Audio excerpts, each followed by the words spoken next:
বাঁধের মতো উঁচু রাস্তা কেটে হু হু করে গঙ্গা নদীর জল ঢুকছে গ্রামের দিকে, যার জেরে বন্যার পরিস্থিতির আশঙ্কা তৈরি হচ্ছে মালদার মানিকচকের গোপালপুর অঞ্চলের অসংরক্ষিত এলাকায়।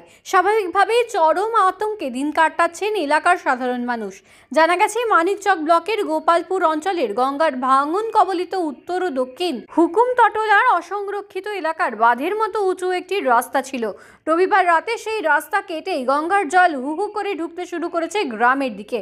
বর্তমানে গ্রামের জল না ঢুকলেও যেভাবে রাস্তা কাটার অংশ দিয়ে হু হু করে জল ঢুকে চলেছে, তাতে আগামী 2-3 দিনের মধ্যেই উত্তর ও দক্ষিণ হুকুম তটোলার গ্রামে জলে ভেসে যাওয়ার আশঙ্কা তৈরি হয়েছে, যা দেখে চরম দুশ্চিন্তায় পড়েছেন এলাকার সাধারণ মানুষ।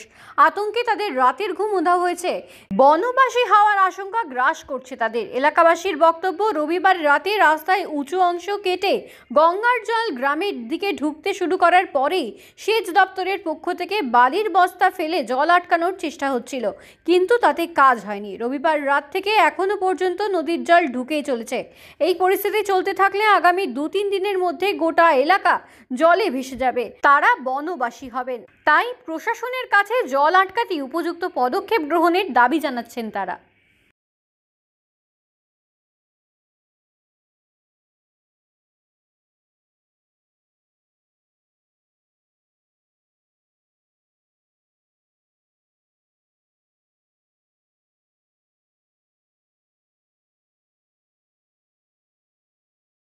কালকে থেকে জল ঢুকতে লেগেছে।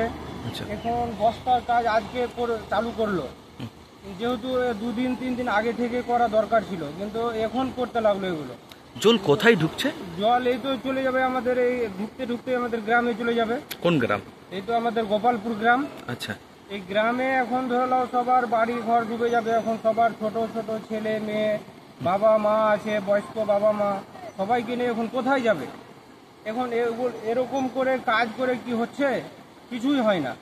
কিন্তু এগুলো কাজ করার পরেও, দেখার পরেও লোকজন কিছুই করছে না। এই টাকাগুলো কি জ্বলে যাচ্ছে? এইগুলো কাজ করে কি জ্বলে যাচ্ছে টাকা? হ্যাঁ, এগুলো কাজ করে সব পয়সা জলে চলে যাচ্ছে, কিছুই লাভ হচ্ছে না। আচ্ছা, তো এরকম করে কাজ করে কি হবে দাদা? নদীতে কি জল বাড়ছে? নদীতে এখন প্রচুর জল বাড়ছে, হু করে জল বাড়ছে। আচ্ছা, বলছি শুধু এক দিক থেকে যাচ্ছে জল গ্রামে, না অনেক দিক থেকে যাচ্ছে? না, এখন তো আপাতত এদিক দিয়ে যাচ্ছে, কিন্তু আরেকটু জল বাড়লেই চারদিক দিয়ে জল চলে যাবে। কি আশা রাখছেন কতক্ষণের মধ্যে বন্যা হয়ে যাবে? এই তো ধরে নাও এখন যেরকম জল বাড়ছে, আর 2 দিনের মধ্যেই একদম চারদিক দিয়ে ঢুকতে লাগবে জল। আচ্ছা, তখন মানুষ কোথায় যাবে? আচ্ছা, বলছি কোনো নেতা মাথা বা কোনো দল কিছু করে না? না, কোনো দল এখানে মাথা লাগায় না, কোনো দল এখানে কিছুই করে না। কি করে? শুধু আসে আর যায়? শুধু আসে, দেখে নেয় আর চলে যায়, শুধু আসে, দেখে নেয়, চলে যায়, আর কিছুই করে না। এই যে কাজ হলো, কাজে কি লাভ হয়েছে আপনাদের? না, কোনো লাভ হয়নি। ভাঙন রোধের তো কাজ হলো, এখানে নদী ভাঙনের কাজ হলো, কিন্তু এটাতে কোনো কাজ হয়নি। জায়গা জায়গা করেছে, জায়গা জায়গা ছেড়ে দিয়েছে, এভাবে কোনো কাজ হয়? নদী কোনো থামবে? এরকম করে কিছুই থামবে না। কিন্তু এখন আমাদের যে পঞ্চায়েতের কাজ এসছিল, এরা শুধু পয়সা জলে ফেলছে। পয়সা যদি এর চেয়ে পয়সাটুকু যদি নদীর ধারে ধারে দিত, তো নদী থামতো, কিন্তু বস্তা দিয়ে কিছুই কাজ হচ্ছে। আচ্ছা, কিসের কাজ হলে ভালো হতো? এখানে কাজ পাথর দিয়ে কাজ করতে হবে, তাহলে নদীটা থামবে কিছুটা।